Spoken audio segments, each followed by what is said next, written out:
Bonjour à tous et bienvenue sur la chaîne YouTube CES Nyota. Moi, c'est M. Gaston Gandou Morankese, professeur de chimie au complexe scolaire Nyota. Aujourd'hui, nous sommes là dans la classe de 6e année scientifique B, c'est-à-dire de chimie, pour une leçon très importante. Juste un petit rappel avant de passer à la leçon du jour. D'abord, l'étymologie du mot isotope.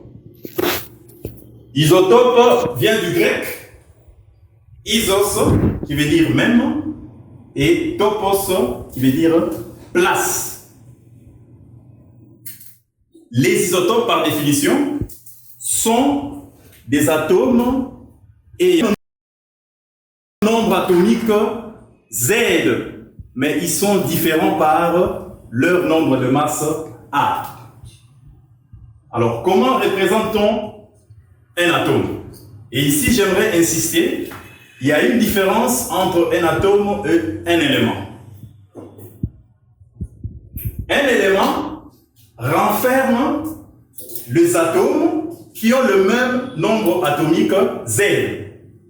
Nous prenons l'exemple de l'hydrogène, qui est le tout premier élément dans le tableau périodique des éléments que nous appelons TPE. Ok?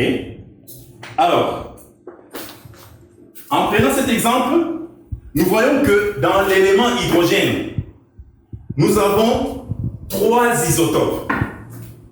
Pourquoi on les appelle isotopes?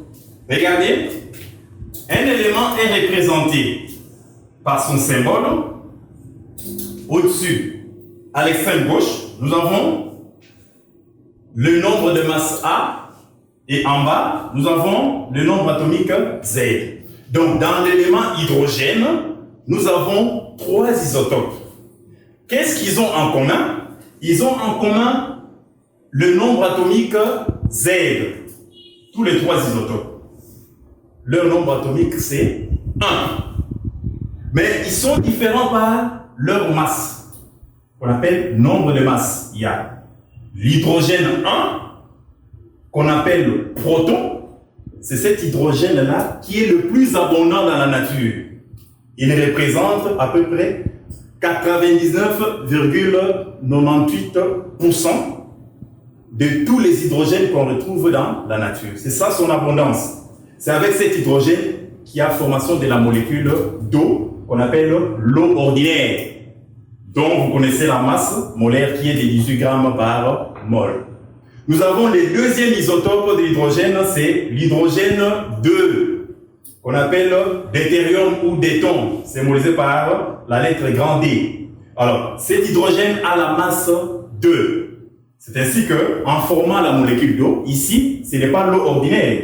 Cet hydrogène forme l'eau lourde, dont la masse molaire est de 20 grammes par mol. Ok? Nous avons l'hydrogène 3, que nous appelons tritium. Le tritium a la masse 3. C'est ainsi que quand il forme la molécule d'eau, on l'appelle eau super lourde, dont la masse molaire est de 22 grammes par mol. Ok? Alors, nous disons que ces 3 isotopes ici forment ce qu'on appelle l'élément hydrogène. Il faut dissiper, il faut écarter l'ignorance qui fait que les gens confondent l'élément et l'atome. Il y a une différence. Quand on dit atome, ce sont des isotopes qui forment l'échantillon d'un élément. Donc le 3 ici forme l'échantillon de l'hydrogène. C'est ainsi que nous aurons l'échantillon de carbone du taux. Alors, le Z, le numéro atomique Z que nous avons là, indique quoi pour un élément? Le nombre atomique Z indique premièrement le nombre de protons. Comme pour cet exemple d'hydrogène, tous ces hydrogènes ici ont un proton. Ok? Z indique également le nombre d'électrons. Et troisième signification, Z indique la place qu'occupe l'élément dans le tableau périodique. Donc, si nous prenons ce tableau, nous voyons que l'hydrogène qui est là occupe la première place dans les tableaux périodiques. Nous avons l'hélium, deuxième place, lithium, troisième place, beryllium, ainsi de suite. Mais ici, le problème, c'est quoi? La masse que nous avons dans les tableaux périodiques, elle est différente de la masse de trois isotopes pris séparément. Ok? Pourquoi dans les tableaux périodiques, on n'a qu'une seule masse, alors que chaque élément a deux ou plusieurs isotopes?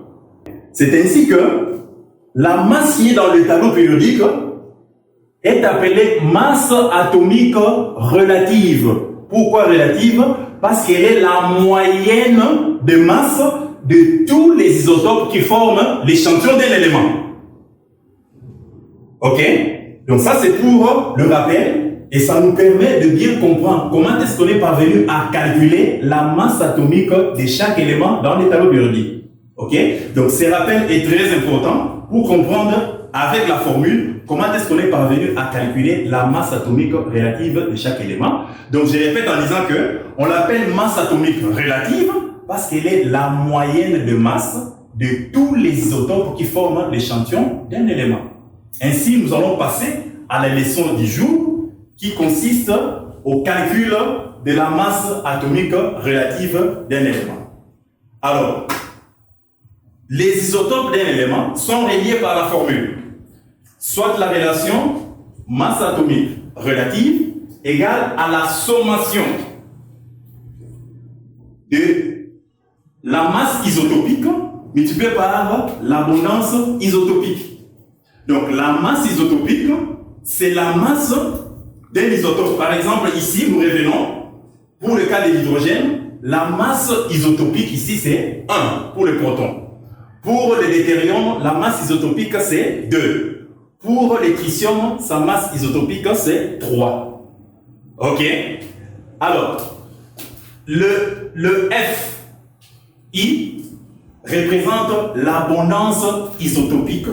Comme je venais de le dire, que chaque élément a une proportion ou encore une quantité représentative dans la nature. Okay? Alors, de ces trois hydrogènes, puisque je parle de cas de l'hydrogène, l'hydrogène le plus abondant, c'est l'hydrogène 1.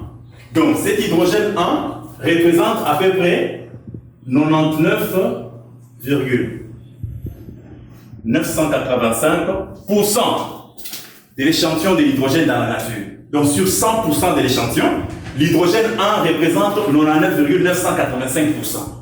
C'est l'hydrogène le plus abondant, c'est ce qui constitue l'eau ordinaire que nous avons.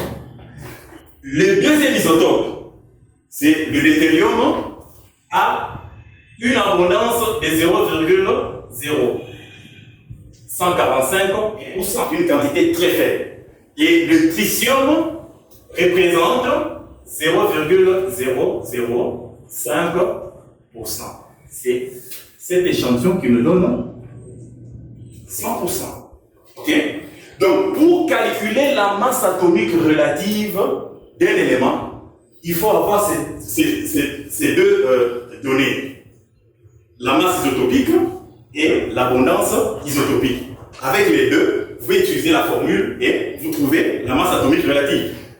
Bien évidemment que cette formule, elle est globale. Mais si on doit tenir compte du nombre d'isotopes, par exemple là, comme nous avons 3 isotopes, la masse atomique relative d'un élément X sera calculée en faisant A1, F1, c'est-à-dire la masse isotopique et l'abondance isotopique du premier isotope. Ça va?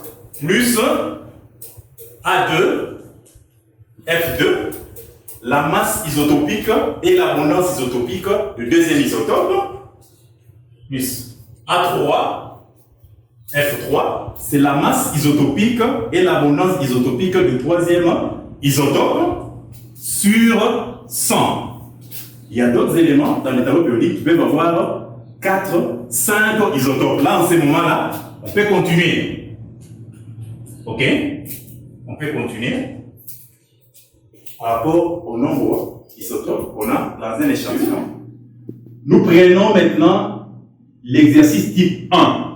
Ici, on nous dit de calculer la masse atomique de silicium dont la composition isotopique naturelle est la suivante. Alors, nous avons le premier isotope de silicium dont l'abondance est de 92, 21%. Ça veut dire quoi? A1, ça c'est le premier isotope, A1 égale 28 et F1 c'est 92,21%. Deuxième isotope de silicium, c'est le silicium 29 dont l'abondance est de 4,7%, c'est-à-dire A2 égale 29 et F2 4,7. Nous avons le troisième isotope dont l'abondance, c'est l'isotope de silicium 30, dont l'abondance est de 3,09%. Donc nous avons A3 30 et F3 3,09%. Alors, comment calculer? Nous prenons la formule. Donc, la masse atomique relative des silicium, maintenant on ne parle plus de X, puisque ça c'est un élément connu, c'est le silicium. Nous allons remplacer. Nous aurons A1, 28, multiplié par 92,21, plus 29, multiplié par 4,7, plus 30, multiplié par 3,09, le tout divisé par 100. Après calcul, on se retrouve avec 28,10 UMA. Alors, si vous vérifiez dans les tableaux périodiques, vous allez voir que cette masse se rapproche exactement de la masse qui est consignée dans le tableau périodique. Ça, c'est le premier type de problème. Mais attention, on peut aussi donner la masse isotopique, n'est-ce pas? On donne la masse atomique relative et on vous demande de trouver l'abondance. Voilà, ce sont des exercices qui reviennent souvent aux examens d'État. Chers amis, après le premier exercice, type, il faut retenir qu'il y a aussi un deuxième exercice. Celui-là nous montre comment est-ce qu'on peut déterminer l'abondance isotopique connaissant la masse atomique relative et la masse isotopique. Alors, pour ce deuxième exercice, on nous dit ceci. Le chlore a deux isotopes naturels, le chlore 35 et le chlore 37. Sachant que sa masse atomique est de 35,48 UMA, déterminer son abondance isotopique, c'est-à-dire le pourcentage de chlore 35 et celui de chlore 37. Nous reprenons les données que nous avons ici. Alors, pour la première équation, nous reprenons la formule globale. La masse atomique relative de chlore égale au produit de la masse isotopique de chlore 35 multiplié par son abondance plus A2 qui est la masse 37 de deuxième isotope de chlore multiplié par son abondance.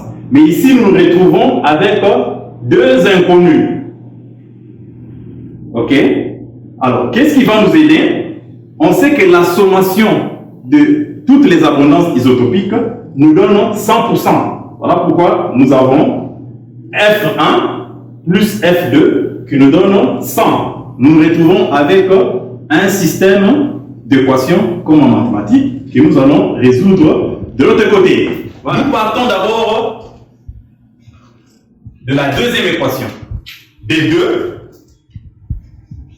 on peut tirer F1 plus F2 égale 100. F1 égale 100 moins F2. Considérons ça comme l'équation 3. Et nous allons prendre 3 dans 1. Nous allons remplacer l'équation 3 dans la première équation. Alors, allons-y. La masse atomique AR de chlore est de 35,48 égale A1. C'est 35 multiplié par F1. Or, F1 est remplacé dans une équation qui est 100 moins F2. Donc, nous remplaçons directement. Nous aurons 100 moins F2 plus A2 qui représente le deuxième isotope. Donc, nous avons la masse 37 multiplié par F2, le tout divisé par 100. Alors, qu'est-ce qu'on fait en mathématiques? Le produit des moyens est égal au produit des extrêmes.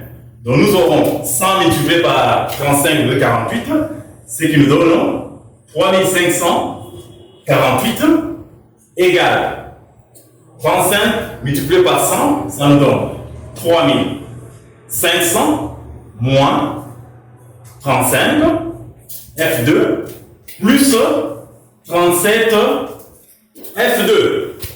Ok? Alors, nous renvoyons les termes indépendants au premier membre, ce qui nous donne 3548 moins 3500 égale, nous avons ici moins 35 plus 37, ce qui nous reste 2. Donc nous aurons 2 F2. 3548 moins 3500, il nous reste 48 égale 2F2 et F2 va nous donner 48 sur 2. Donc F2 égale 24%.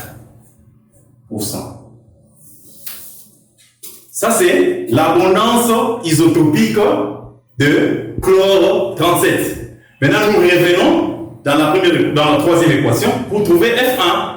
Nous allons remplacer de 3, nous aurons F1 égale 100 moins 24. F1 égale 76%. En conclusion, le chlore 35 a une abondance de 76% et le chlore 37 a une abondance de 24%. Voilà le problème. Ok? Donc, nous sommes arrivés pratiquement à la fin. C'était une courte leçon concernant le calcul de la masse atomique relative. On a rappelé la notion d'isotopie, c'est ce qui nous a permis de voir comment est-ce qu'on peut calculer la masse atomique relative. Et c'est cette formule qui nous a permis de calculer la masse atomique relative. Et nous avons pris en compte deux exemples types, ou deux exercices types. Le premier nous montre comment est-ce qu'on peut calculer directement la masse atomique relative. Et le deuxième exemple nous montre comment est-ce qu'on peut trouver l'abondance si on connaît la masse atomique relative. Et c'est ce qui nous a donné les résultats que nous avons au tableau. Alors, nous allons donner un devoir que vous allez travailler à la maison en utilisant les fascicules, puisque cette leçon se trouve à la page 56 et 57. Et les exercices sont sur la page 57. Donc nous avons 3 exercices que vous allez résoudre à la maison. Merci beaucoup, chers élèves. Nous venons de terminer avec notre leçon sur le calcul de la masse atomique relative.